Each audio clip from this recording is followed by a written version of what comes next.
Well, hey guys. Good morning. It is John C. Morley here, serial entrepreneur. Great to be with you on Inspirations for Your Life. If you didn't know, today is Friday, February 7th, 2025, and this is the wrap up of the master topic for the week. Incidentally, that master topic for the week, in case you're wondering what that was, is breaking past limitations and stepping into confidence. We're on series 6, and this is episode number 7. So, the granular topic for today is weekly reflection, empowering change, and driving progress. In case you are wondering about, what that is, it's series 4, show 6, and we're on episode number 7. If you guys just got up, or if you've been up for a while and you want to go grab something from the kitchen, go ahead and do that. Whether it's something delicious, hot, cold, whether it's something healthy or something sweet, go ahead and do that. Again, welcome to another transformative episode of the Inspirations for Your Life podcast. I'm your host, John C. Morley, serial entrepreneur, and I'm also a podcast coach. And in today's episode, I'm going to go very deep to explore how we can empower individuals to contribute meaningfully to society and how they can lead to powerful societal advancement. Each of us has the ability to make a significant impact, whether by embracing personal responsibility, using our unique skills for greater good, or working collaboratively to drive change. I'm going to dive into how contributing to a cause greater than ourselves not only builds confidence and self worth, but also sparks innovation and positive change that drives progress. This episode is earmarked to help you see the potential in yourself and those around you so you can shape the world better to your liking. Let's explore together how your efforts can inspire growth and create lasting, impactful change. Ladies and gentlemen, I really want to give gratitude to everyone.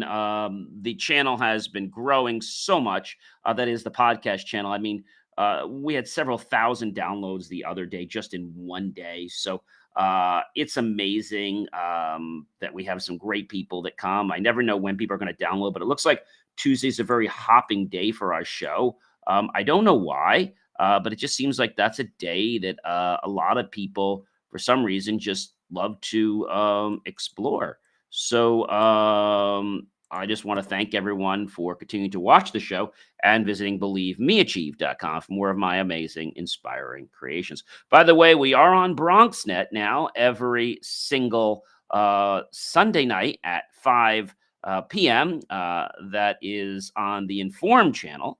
And we have lots of other TV stations around New Jersey and the United States that choose to carry our programming. And for that, I really tip my hat off and I say thank you.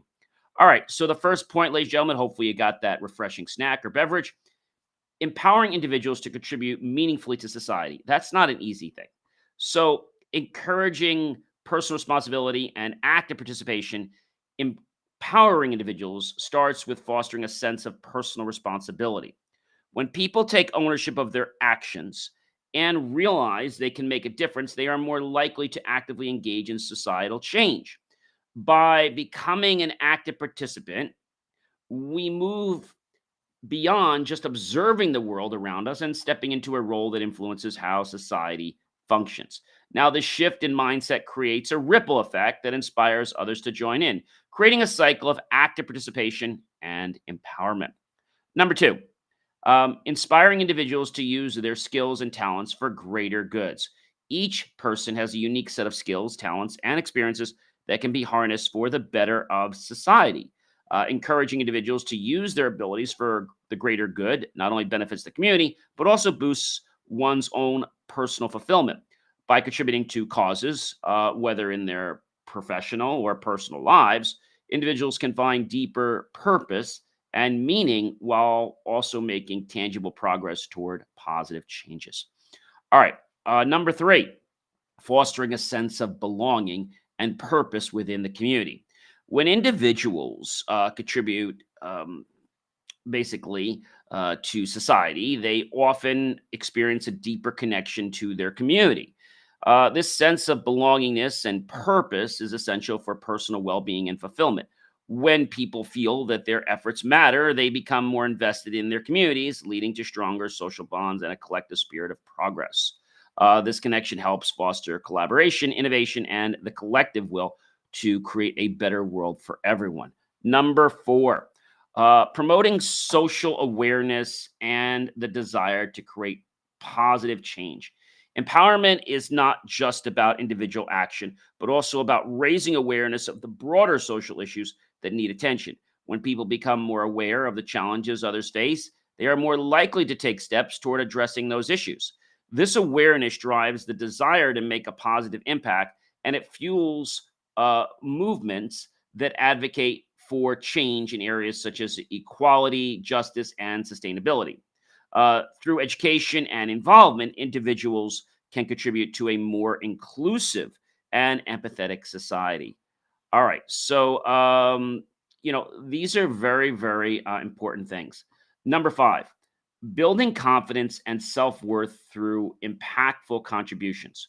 One of the most powerful outcomes of contributing to society is the boost to self esteem and the confidence. When individuals realize that their actions are making a difference, they gain a sense of accomplishment and value. This feeling of self worth not only improves their mental and emotional health, but also motivates them to continue pursuing meaningful contributions, creating a cycle of positive reinforcement that drives future action and societal improvement. Wow, that's a mouthful right there, isn't it, ladies and gentlemen? So, thinking about this, I think, is pretty important. But also thinking about the other part. So the first five were dedicated to empowering individuals to contribute meaningfully to society. The second five are how we drive progress and societal advancement. And those are very important too, ladies and gentlemen. And I think a lot of people, for whatever reason, they miss these second sets of points because they feel that, it's not applicable to them. But I have to tell you, it is applicable to them. It is applicable to you. So let's dive into those five. All right. I think those are going to be very important. Number one, spark innovation and creative solutions to societal changes. That's a really, really important one, ladies and gentlemen. Very, very important. And so, encouraging personal responsibility and active participation empowers individuals to start with fostering a sense of personal responsibility, right? And so, when people take ownership of their actions, they're more likely to do things, as we said in the very beginning. But in driving progress and societal advance, it's a little different. We have to spark innovation and creative solutions to a societal change. Society progresses when individuals come together to address problems with innovative solutions. By contributing unique ideas, skills, and perspectives, individuals spark new ways of thinking that lead to breakthroughs in technology, social policy, and environmental initiatives. Innovation is the driving force behind progress. And when people are empowered to act, they help generate the ideas that will shape the future. That's the key, ladies and gentlemen. So, number two, encouraging collaboration and collective problem solving. No one person can solve societal challenge alone. Progress happens when people work together, combining their strengths and ideas to create solutions. Collaboration fosters a spirit of unity and teamwork where diverse perspectives are valued and integrated. By promoting cooperation, we can address complex problems more effectively and build a more inclusive and thriving society. Number three, create opportunities for education, growth, and economic development. Empowering individuals to contribute also creates pathways for education and economic growth. As people use their talents and skills to support societal progress, they open doors for learning and personal development. This is not only the case for improving the quality of one's life for individuals, but also strengthening the economy by creating a workforce that is engaged, educated, and committed to advancing their communities. Number four, enhancing equality and social justice through inclusive efforts. So, driving progress means ensuring that everyone has an equal opportunity to succeed. By working toward equality and social justice, individuals help create a system that is both fair and inclusive. When people contribute to creating a more just society, they help eliminate inequalities and provide opportunities for everyone, regardless of their background, race, religion, orientation, color, political party, etc. So, this drives long term societal advancement and fosters a culture of fairness and respect for human rights. Our last point, strengthening communities by building sustainable and forward thinking systems. True, societal progress is about creating lasting, sustainable change. Individuals who contribute to building stronger and more resilient communities help lay the foundation for future generations. Whether through environmental initiatives, social services, or innovative infrastructure, contributions that focus on sustainability create systems that benefit the whole community, ensuring a more prosperous and secure future for all. So now that we've talked about these two areas, which one we said was empowering individuals to contribute meaningfully to society, and the second part was all about driving progress and societal advancement, I want to go through and give you some stories for each because I think when we get stories, it's like we suddenly have this understanding of the concept a lot better than, if I didn't give you a story. So that's why I like to tie stories in. So encouraging personal responsibility.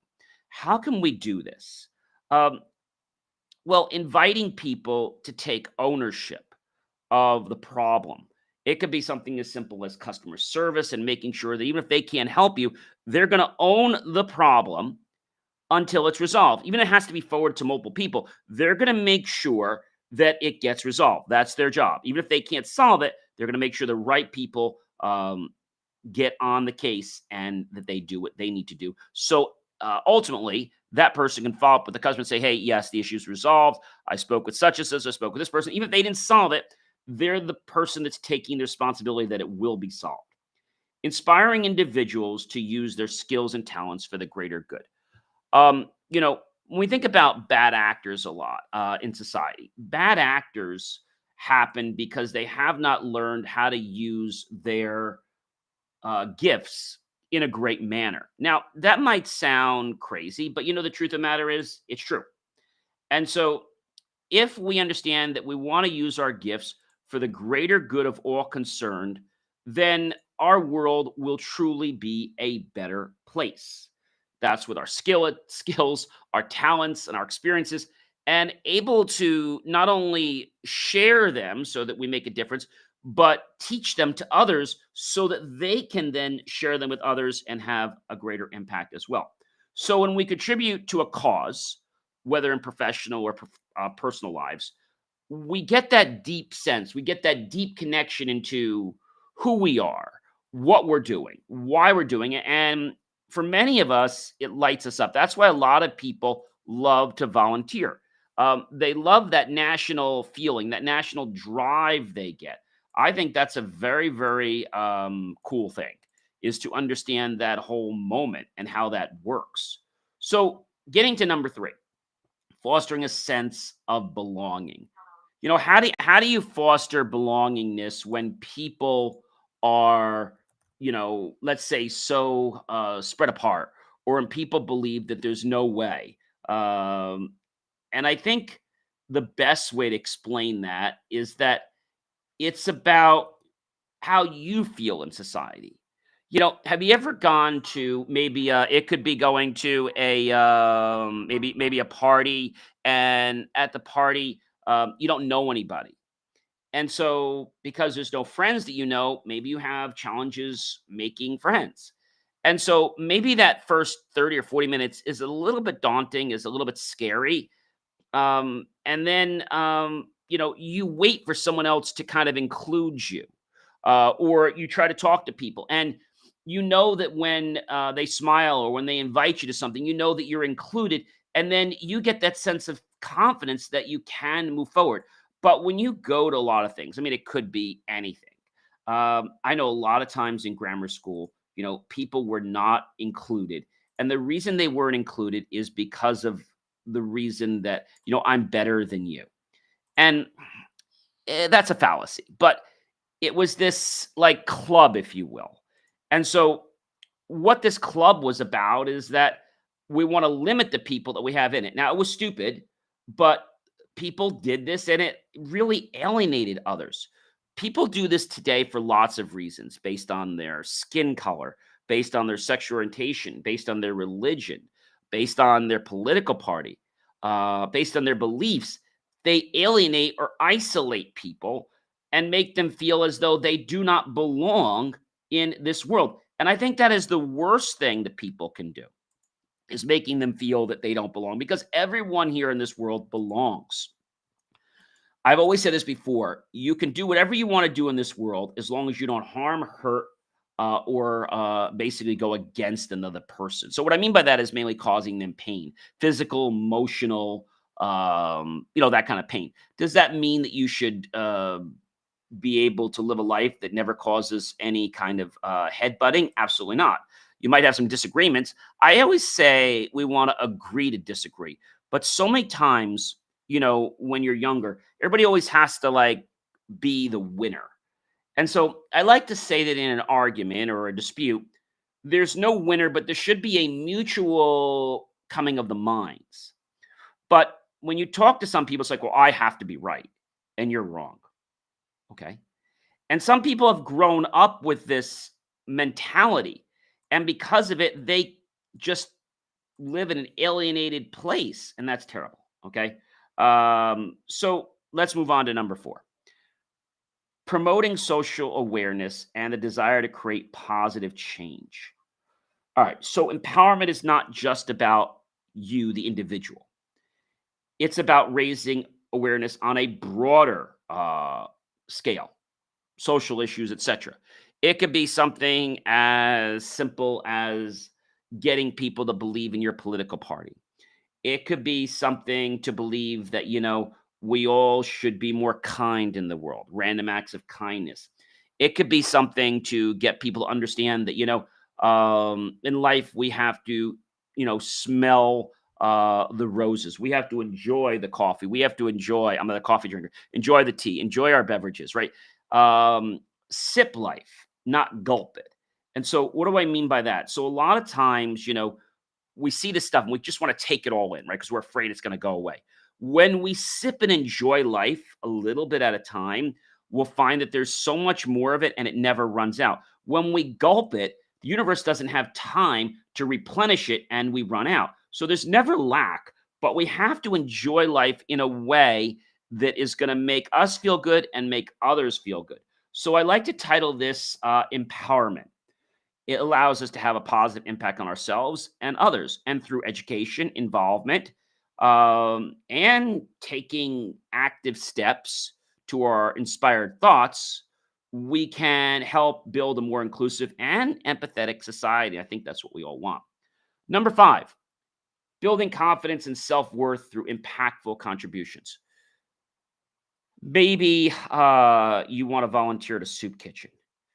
Maybe you want to volunteer helping seniors, get food for them.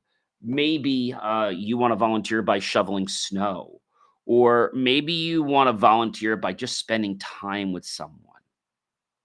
Maybe you want to volunteer by being a peer counselor in school or college. All right, let's move on to the next 5 points, which is on driving progress and societal advancement. So, number 1, sparking innovation and creative solutions to societal challenges. So, when we have a thought, when we have let's say that eureka moment, that's the time when life changes for us. Now, it does not change overnight, but that eureka moment is the epitome or the exact precise second that life is going to change, if we decide to take that spark and allow it to be disseminated out or broadcasted to the universe. So, when we contribute unique ideas and skills and perspectives, individuals will gain a new way of thinking, a new way of life. And so, it could be in technology, it could be in social policy, it could be in environmental initiatives, could be in a lot of different things. But the key is that when we do this, innovation lights up, it becomes the driving force, and we progress forward. And it helps us to generate ideas. When we're creative, it's like there's infinite possibilities. When we stifle ourselves or when we say, oh my gosh, how am I ever going to come up with this idea? You know, then we've already put lack in there. And so the universe operates on the whole scale of abundance. If you look outside, the trees are abundantly full of leaves, depending on what time of year. The grass, if it's the right time of year, has abundant amount of blades. There's an abundant amount of things in nature. It could be snow, right? There isn't just one flake when it snows, there's an abundant amount. So the universe does everything in abundant ways. It's our mindset that takes us to lack. Number two, encouraging collaboration and collective problem solving. So what's the difference? We talked about the fact that we want to give back to society, but when we collaborate, it allows us to give, but it also allows us to get the feedback of others and then maybe tweak how we're going to make those responses to society, how we're going to impact. How did that change your feeling? How did that change your idea? Maybe somebody says, I want to do a project whereby we feed soup kitchens. Another person says, "Oh, great, yeah, I have a friend of mine who works for XYZ, and they can get us into this shelter any Saturday in the next 3 months." Great. Somebody else says, "Well, I have an uncle that owns a meat store, and I'm sure I can get him to donate some meat." Oh, that's wonderful. Well, my grandmother owns a small shopping store, and I'm sure I could get her to donate some soda and some juice.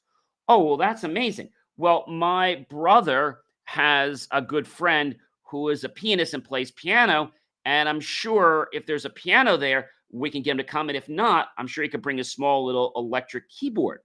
So you see how this all shapes and how this changes that one idea of trying to do something good, but then when we involve others, it just broadens. Okay. All right. Number three, creating opportunities for education, growth, and economic development.